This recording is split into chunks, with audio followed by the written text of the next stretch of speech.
Hi అండి, ఈరోజు Sunday కదా. మనం ఇంట్లో సండే రోజు ఏదో ఒక స్పెషల్ తయారు చేసుకోవాలి కదా. ఇదిగో ఇప్పుడు నేను 100 రూపీస్ చికెన్ తీసుకొచ్చాను. దీంట్లో అన్నీ ఒకసారి కలుపుకొని మనం ఈజీగా ఒకసారి కర్రీ చికెన్, ఓకేనా. దీన్ని క్లీన్గా మంచిగా శుభ్రంగా కడుక్కొని ఫస్ట్ నేను 1 టేబుల్ స్పూన్ అల్లం వేస్తున్నాను. 3 స్పూన్స్ కారం, 1 2 3 స్పూన్స్ కారం.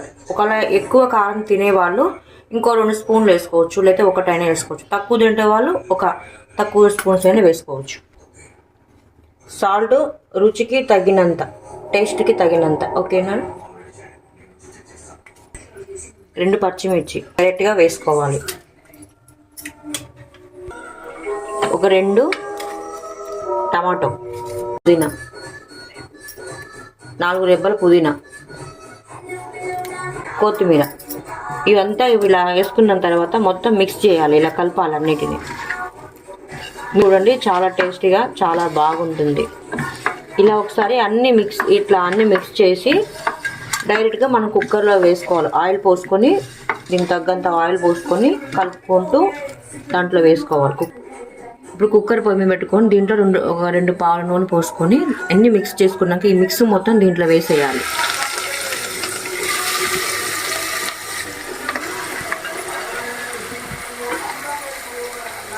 ఇప్పుడు దీన్ని కలపాలి,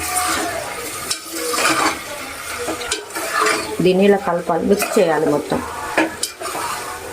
మిక్స్ చేసి బాగా మగ్గాలి. ఇది కుక్కర్ విజిల్ ఉంది కదా, దీన్ని తీసేయాలి. ఫస్ట్ నిమిషాలు ఇలా పెట్టుకొని సిమ్లో పెట్టాలి. చూడండి, ఇలా పెట్టాలి. ఇలా పెట్టుకున్నాక సిమ్లో పెట్టుకొని ఒక 10 నిమిషాలు కుక్ చేసుకోవాలి దీన్ని. ఇలా మొత్తం దగ్గరికి అయ్యే తర్వాత దీంట్లో కొంచెం ముక్క ఉడకాలంటే కొంచెం వాటర్ ఇలా పోసుకొని మళ్ళీ ఒకసారి కలుపుకోండి. ఇలా కలుపుకొని పెట్టి 3 విజిల్స్ వచ్చే వరకు ఉంచుకుంటే మన చికెన్ రెడీ అయిపోతుంది. 2 విజిల్స్ వచ్చిన తర్వాత ఇలా చేసుకున్నాక లాస్ట్కి ధనియాల పొడి కొంచెం వేసుకొని గ్యాస్ ఆఫ్ చేసుకోవటం. Chicken ready. ఇట్లా ప్లేట్లో సర్వ్ చేసుకొని మనం వేడి చికెన్ తింటూ ఉంటే చాలా టేస్టీగా ఉంటుంది.